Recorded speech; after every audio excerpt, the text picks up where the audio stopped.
Coucou les filles, j'espère que vous allez bien. Et oui, je sais qu'on est déjà en avril, mais je tenais quand même à vous présenter mes favoris du mois. On commence par les produits d'hygiène. Donc, en premier lieu, c'est le gel douche Cadom. Donc, c'est un gel douche sans savon à l'huile d'amande douce bio. Je trouve que c'est un produit vraiment très hydratant. Voilà. Franchement, c'est vrai qu'on sent pas vraiment l'odeur de l'huile d'amande douce. Mais l'odeur qu'il a, il y a vraiment rien à dire. C'est pas vraiment une odeur chimique. C'est pas une odeur non plus de fruits. Ou bien l'odeur de madeleine, comme les petits dopes et tout. Mais ça fait une odeur en fait comme la crème de corps. Donc souvent il est bon d'avoir des gels douches assez neutres, voilà. Donc c'est pas toujours obligé d'avoir des gels douches qui ont des odeurs de fruits, de fleurs, de vanille et tout. Moi souvent j'aime bien avoir des gels douches assez neutres, donc du coup voilà.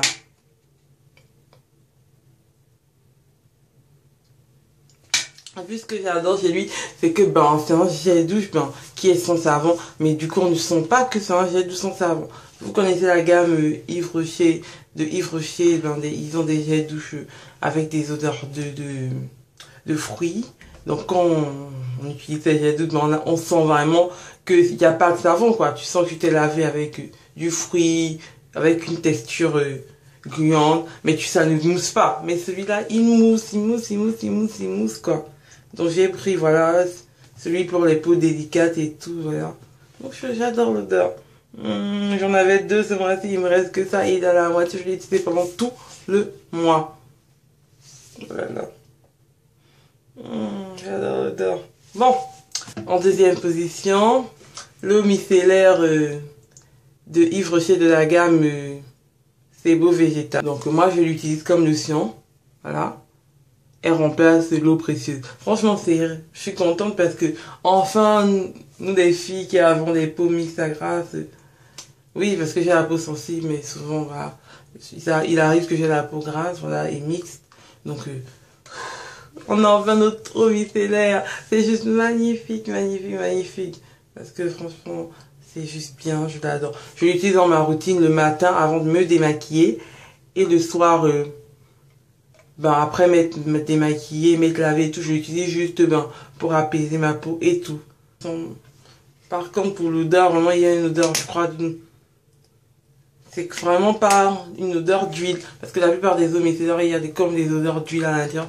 Elles contiennent des huiles micellaires. Mais ça, non. C'est de la poudre de Baïkal purifiante.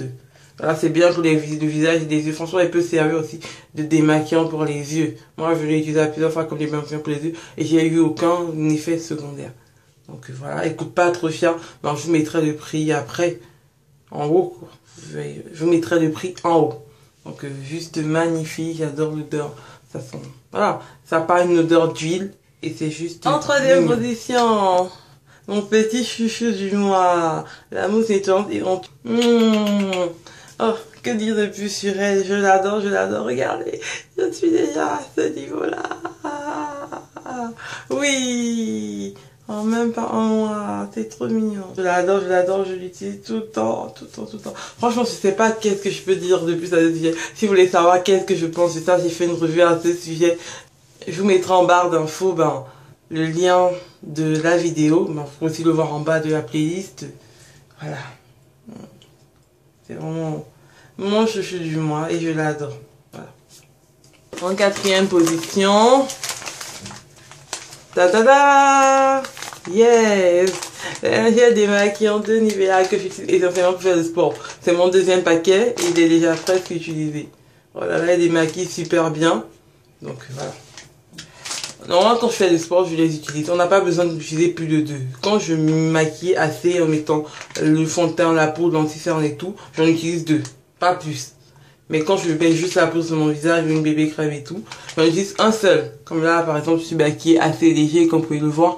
J'ai juste mis un fond de teint, voilà. Pas trop couvrant. Donc, du coup, je vais utiliser, quand j'irai au sport, je n'en utiliserai que un seul. Donc, en plus, c'est super pratique et super économique.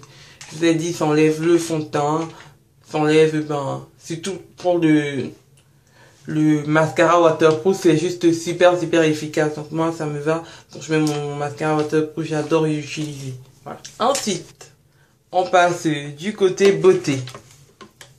Qu'est-ce que j'ai acheté du côté beauté? Mon chouchou, c'est moi, c'est de Lip and Kiss de Yves Rocher. Je l'adore, je l'avais déjà et j'ai dû le racheter. Je vous ai raconté ma péripétie du mois. Vous vous rappelez. Donc voilà, j'ai dû acheter, en racheter un autre. Mais parce que je l'ai adoré trop et voilà. Et je l'ai mis beaucoup ce mois-ci parce que j'avais vraiment envie de nude. Donc je vous avais déjà fait le swatch quand j'ai acheté. Mais je vous le refais encore quoi. Là, vous voyez la couleur. Elle est vraiment très modulable. Si on en met peu, ça peut vraiment faire un nude. Quand on en met vraiment peu, ça peut faire un nude. Et moi, je l'ai beaucoup utilisé en nude. Je l'ai mis dans ma vidéo sur les 4 rouges à lèvres à petit budget pour cet été. Pour moi, j'adore ce rouge à lèvres parce qu'il est entre le Jumbo et le crayon à lèvres. Oui. Donc, c'est pas un Jumbo et c'est pas un crayon à lèvres. C'est un rouge à lèvres entre les deux. Il est super glossy, super hydratant. Donc, pas besoin vraiment de mettre après un gloss ou quelque chose comme ça, quoi. C'est juste magnifique. Ça c'est vraiment mon fond de teint préféré. Rimatmousse de Gemma Maybelline. Franchement, j'ai galéré depuis que je suis arrivée dans ce pays pour trouver un fond de teint adapté aux peaux noires. C'est vraiment une injustice dans ce pays. On a vraiment du mal à trouver des fonds de teint adaptés à notre peau. Donc quand je suis tombée sur celui-là, je me suis dit non, si tu ne le lâches plus. Voilà, comme c'est ma première vidéo favorite, je vous en parle quoi.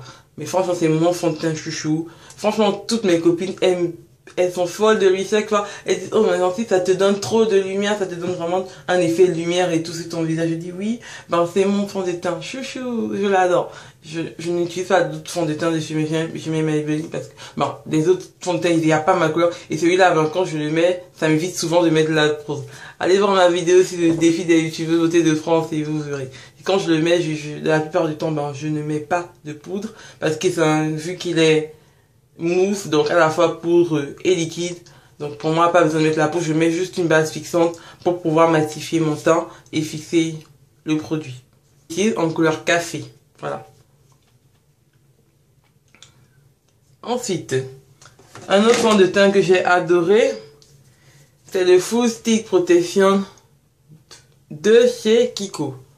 Voilà, c'est l'ancienne gamme de fond de teint de chez Kiko qu'ils ont discontinué, donc il n'y en aura plus. Mais actuellement, il y a des promotions et franchement, ce qui m'a fait craquer, c'était pas vraiment le fond de teint, c'était le prix. Je l'ai acheté à 3 €. Franchement, 3 € en fond de teint. J'en ai acheté toute une gamme, je crois que j'en ai acheté une trentaine. J'en ai acheté certains à 4 €. Je vous avais mis le haul du mois passé. Mais celui-là, je l'ai acheté il y en a que j'ai acheté à 3 €. À la fin, ils ont baissé de prix, c'est devenu 3 €. Voilà. C'est un bon fond de teint. Hein. La couleur, je la prends en 15. Il est bien adapté à ma peau. D'ailleurs, c'est lui que je porte actuellement. J'ai mis ça, plus une petite poudre par-dessus. Ce que je n'aime pas chez lui, c'est qu'il n'est pas très couvrant. Mais ce que j'adore chez lui, c'est qu'il a un SPF de 15. J'espère que pour l'été, vous êtes quand même assez protégé pour le soleil. Donc si vous voulez une vidéo, je vais l'utiliser. Je vais arrêter avec Gemma Maybelline pendant le printemps-été. Parce que bien que j'adore Gemma Maybelline de tout mon cœur, c'est un fond de teint assez couvrant. Donc pour l'été, franchement, il est juste...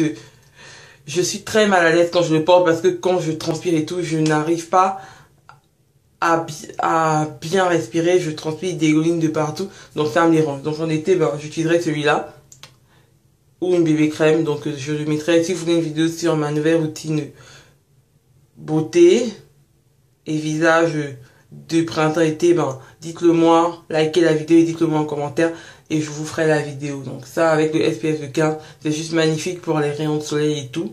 En plus, il n'est pas trop couvrant, donc on ne sent vraiment pas qu'on a mis du fond de teint. En plus, ça fait un effet vraiment naturel. Je sais pas comment vous expliquer, ça fait vraiment un effet naturel. C'est ce que j'adore dessus. Voilà. Côté parfum maintenant. Il y a un parfum que j'ai beaucoup utilisé et que j'ai acheté ce mois-ci, c'est le Jeanne de Lanvin. Oui, regardez. Oui, il n'est pas beaucoup là, mais je ne l'ai pas utilisé tout le temps, mais je l'ai beaucoup utilisé. Pour moi, un parfum de 100 ml, quand il arrive là, et que je l'avais acheté vers la fin du mois, je l'ai beaucoup utilisé. C'est vraiment un parfum qui n'est ni trop feuillu, ni trop sucré, ni trop fruité. C'est entre les deux. Il est très clair, je vous avais déjà montré dans mon haul. Voilà, j'adore vraiment le packaging, super mignon, rose et super girly. Donc ça fait vraiment petite fille sage, petite princesse. Voilà. Et l'odeur. Je vous ai dit que que l'odeur n'était pas trop... je vous ai dit que le parfum, c'était un parfum qui ne tenait pas trop longtemps. Ben oui, il tient pas trop longtemps, mais vu que j'utilise que pour l'été avec la chaleur et tout, je l'adore. Oups, voilà. Je vais pas réussir à les mettre parce que je trouve qu'ils sont trop bons. Et vu le prix auquel je l'avais acheté, franchement c'était vraiment l'affaire du siècle. J'espère les filles que vous êtes allées voir à la Galerie Lafayette, hein, sinon vous avez vraiment raté une affaire. Donc je l'avais mis dans mon haul du mois de mars et je l'adore. Franchement ça risque d'être mon parfum préféré, un de mes parfums préférés. Même si j'adore beaucoup de Monsieur Chéri aux toilettes, mais ça arrive vraiment à être un de mes parfums préférés pour cet été. J'aime le Monsieur Chéri, mais je trouve que le Monsieur Chéri, il colle à la peau et celui-là pas. Donc je voudrais un parfum qui colle pas à la peau, je l'utiliserai. Voilà. Côté d'hiver. Maintenant, le côté d'hiver. Ben, j'ai acheté ce petit thé à la menthe que je vous présente. Oui. Donc, vous avez vu que pendant le mois de mars, il a un peu plu, il y avait tout le temps des changements de température. Et moi, le changement de la température, ça me rend malade. J'étais beaucoup malade, du coup, il me fallait un thé à la menthe qui soit vraiment très épicé. D'habitude, les thés à la menthe en sachet, je les évite parce que quand j'ai vraiment envie de menthe, je voulais vraiment sentir la sensation de la menthe bouillie dans de l'eau. Comme les thés, qu'on a l'habitude de boire dans les pays arabes et tout, où ils font bouillir la menthe dans des théières. Oui, c'est ce que je voulais. Je voulais vraiment avoir le goût de la menthe bouillie. Du coup, je suis pas allé vers les thés en sachet carré habituels qu'on trouve partout, quoi. Et je me suis porté vers ceux-là. Donc, il y a 20 sachets à l'intérieur, à la forme pyramidale. Donc, c'est les Lipton thé vert menthe intense. Pour moi, je trouve que c'est un bon produit. Non seulement, moi, ce que j'aime pas aussi quand je veux du thé à la menthe rambouillie, c'est que c'est amer. Et là, c'est écrit sans amertume. Donc, c'est pas écrit juste pour faire joli, c'est vraiment sans amertume. Vraiment, il n'y a pas le goût de la menthe amère. Non seulement c'est intense, donc tu sens vraiment le goût de la menthe, et en plus c'est sucré. C'est juste mignon, magnifique. Franchement, c'est vrai que c'est 20 sachets. Pour 20 sachets, j'ai dû l'acheter dans entre 3 euros et 4 euros, alors que les classiques coûtent entre 1 euro et 2 euros. Mais, ça vaut le coup, 20 sachets, oui, il m'en reste que 3. Oups, j'en ai plus. Il faudra que j'en rachète, mais bon. J'en ai plus, mais franchement, j'ai vraiment senti le goût de la menthe. Et franchement, c'est quelque chose de rare dans les thés. Donc voilà, c'est vraiment une innovation. Ils ont la forme pyramidale. Je me demande pourquoi la forme pyramidale. Je me suis demandé à quoi ça servait. Mais bon, c'est peut-être pour les designs, pour marquer le coup, j'en sais rien. Mais bon, je vous dis, j'ai vraiment aimé ce thé. Et je le rachèterai. Pas maintenant, parce que vu que c'est pas l'hiver, voilà. Franchement, quand j'ai cru que j'étais en train de boire de la menthe bouillie. Mais pas amer. Donc c'est entre le thé classique et le thé à la menthe bouillie. Moi je supporte le thé qui est super mentholé. J'aime le thé mentholé. J'avais envie que ça me brûle. Mais je voulais pas que ce soit amer. Du coup c'est parfait. C'était vraiment l'idéal. Donc les filles, c'est un peu plus cher que le thé normal, mais voilà. Ça vaut son prix, donc ça vaut vraiment le prix qui coûte. Voilà. Donc les filles, c'est terminé pour aujourd'hui. Je vous fais plein de gros bisous. Bisous.